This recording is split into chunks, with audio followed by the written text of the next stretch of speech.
Salut à tous, j'espère que vous allez bien, c'est Antoine de l'entreprise Caro Événement. Aujourd'hui, je voulais vous faire cette vidéo parce que j'avais remarqué qu'il y avait un gros problème lors des mariages que je faisais.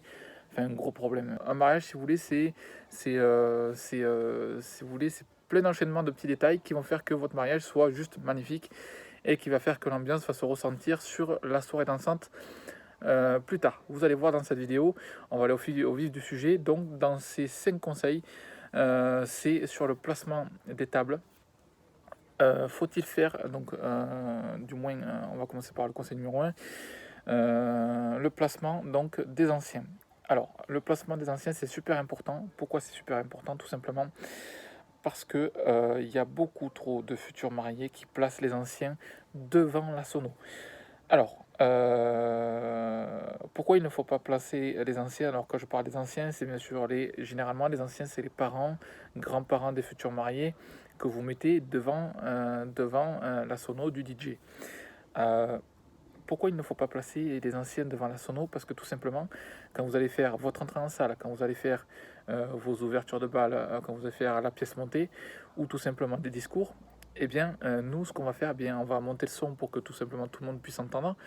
Alors que vous soyez 50 personnes ou ça se remarque encore plus quand vous êtes 150 personnes, eh bien, il faut bien sûr que tout simplement tout le monde puisse en profiter, même si c'est un simple fond sonore. Heu, donc ce qui va se passer, c'est que nous, on va monter le son pour que les gens qui sont au fond de salle, bien sûr, puissent entendre la musique, puissent entendre votre discours. Donc ce qui va se passer, eh bien, c'est que les gens, vos parents ou grands-parents, qui se trouvent devant la sono, eh bien, ils vont pas supporter le son. Donc problème numéro un. Donc ce qui va se passer, c'est que les gens, ils vont s'agacer, donc ils vont pas supporter le son. Donc ils vont venir nous voir, ils vont nous dire: «Mais attendez, il va falloir baisser le son». Oui, mais forcément les gens qui sont en fond de salle, ils vont pas entendre. Donc il va falloir changer au dernier moment les personnes qui se trouvaient à cette table, devant la sono, donc il va falloir qu'ils échangent avec les personnes qui se trouvaient, à d'autres tables. Donc voilà, il va falloir faire un changement de table au dernier moment. Donc ça, c'est très important à prendre en compte, le placement des anciens, ne pas les placer devant la sono du DJ, c'est très important. Voilà, donc le conseil numéro un. Le conseil numéro 2, attention à la piste de danse qui ne fasse pas plus de 30 mètres carrés. Alors, pourquoi ce détail? Tout simplement parce que euh, il vaut mieux que la piste de danse soit plus petite que trop grande. Pourquoi? Parce que si elle est trop grande, ça va intimider les gens, les premières personnes à aller danser, si vous voulez, quand la musique va démarrer. Ce gros vide, hein, si vous voulez, quand vous êtes 100 personnes, ce gros vide, si la piste de danse, elle fait 60 mètres carrés, s'il y a 100 personnes, les premières personnes, elles vont se dire: «Ah, qu'est-ce que c'est ce gros vide?» Elles vont pas comprendre. Je prends l'exemple typique. Si vous avez des tables en U, que vous faites un gros espace vide, vous allez dire c'est convivial. Mais si vous faites un gros espace vide et que les gens, hein, ils vont se dire: «Ah non, moi je veux pas y aller, déjà, je sais pas trop danser et en plus de ça, bon, je vais danser mais un peu timidement», les gens ils vont se sentir intimidés. Donc il vaut mieux réduire l'espace de la taille de la piste de danse au milieu. Et si par exemple vous avez une salle qui est grande et qui fasse par exemple 200 mètres carrés, il vaut mieux que la taille et que l'espacement de votre salle soit plus vide derrière vos tables que vide devant vos tables. Je m'explique. Si vous êtes 100 personnes, pour 100 personnes, il faut que la piste de danse fasse 30 mètres carrés. C'est simple, vous retenez ça. Piste de danse 30 mètres carrés pour 100 personnes. Voilà, c'est simple. Alors par contre, vous ne faites pas proportionnellement. C'est-à-dire que si vous êtes 200 personnes, vous ne faites pas, par exemple, 60 mètres carrés parce que ça va être beaucoup trop grand. Vous faites 40 mètres carrés. Ça, c'est plus raisonnable parce que sinon, ce sera beaucoup trop grand. Il faut que ça reste intimiste. Il faut que ça fasse une cohésion de groupe parce que sinon, après, les gens vont être éparpillés. Et ça, c'est très important. Voilà. C'est comme je vous disais tout à l'heure en début de vidéo, un mariage, c'est un enchaînement de petits détails qui va faire que, en fin de soirée, les gens vont venir vous voir et vont vous dire: on a passé, une super soirée. Et ça, c'est rien de plus qui va vous faire plus plaisir que qu'on vous dise ça. Troisième conseil, l'espacement des tables. Alors, ça, c'est pareil, ça se réfère un petit peu au deuxième point. L'espacement des tables, pourquoi? Alors, ça se réfère plutôt au gros mariage. Gros mariage, on va dire. Alors, Gros mariage, ça commence, ça veut dire à partir de 150 personnes, au-dessus de 150 personnes. Tout est relatif, hein, mais 150 personnes, ça commence à être pas mal. L'espacement d'étape, pourquoi? Surtout par rapport au service traiteur. Il faut laisser, bien entendu, il faut laisser pour pouvoir, parce que le traiteur va avoir, si vous voulez, bien sûr ses équipes, donc il faut faire attention à ce qu'ils puissent bien passer entre les tables. Aussi, si vous avez des enfants, ils vont courir, ils vont pas rester tout le temps, donc voilà, il faut penser à ça aussi, donc ils vont passer entre les tables. Mais si vous avez s'il y a un service à table, il faut penser à l'espacement entre les tables, ça c'est très important. Pareil pour l'espacement des tables, je regarde mes notes.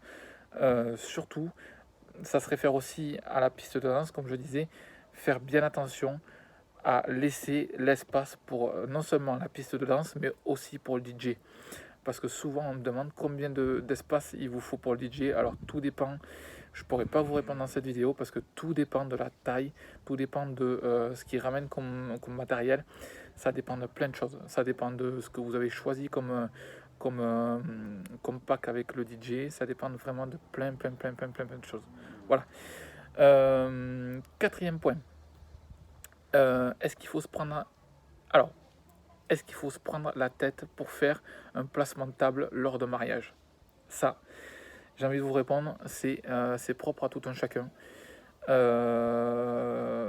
Pourquoi je vous dis ça dans cette vidéo? Parce que j'ai vu plein de futurs mariés qui se prenaient beaucoup la tête par rapport à ça. La veille avant de leur mariage, ils se demandaient si Pierre devait se mettre avec Paul, si Jacques devait se mettre avec François.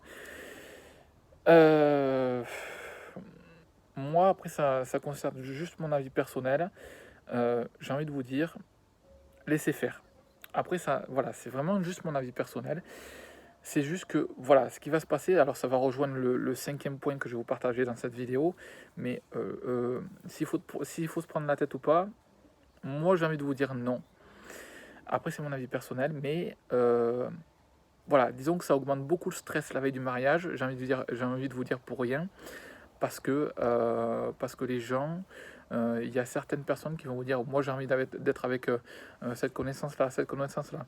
L'avantage, c'est que si vous placez bien vos personnes, soit vous allez les placer par affinité, soit, alors ce qu'il faut faire si vous les placez par affinité, donc ça rejoint donc, le cinquième conseil, par connaissance ou par non-connaissance. Donc, c'est le cinquième point. Donc, ça se lie un petit peu.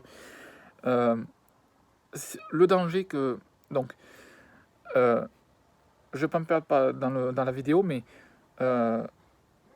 si vous faites par connaissance, ce qu'il faut prendre en compte, c'est que si vous faites par affinité, très important, essayez de faire les gens... Je sais que c'est compliqué, mais essayez de faire les gens qui s'entendent pas. Alors, qui s'entendent pas non plus, qui veulent se tirer dans les pattes, mais les gens qui s'entendent pas, mais qui sont capables de passer une soirée ensemble. Pourquoi? Parce que ça va permettre, toujours pareil, à faire en sorte qu'il y ait une superbe ambiance pendant le repas. Et le DJ, normalement, est censé s'en servir. Ça, c'est très important. Il faudra en parler avec lui lors du rendez-vous, mais c'est super important.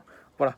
Donc tout ça, comme je vous disais, toujours pareil, c'est un enchaînement de petites choses qui va faire que votre mariage et votre soirée dansante va être au top. Que plutôt faire des groupes et qu'il y ait deux clans qui ne se parlent pas, comme surtout par exemple dans les familles recomposées.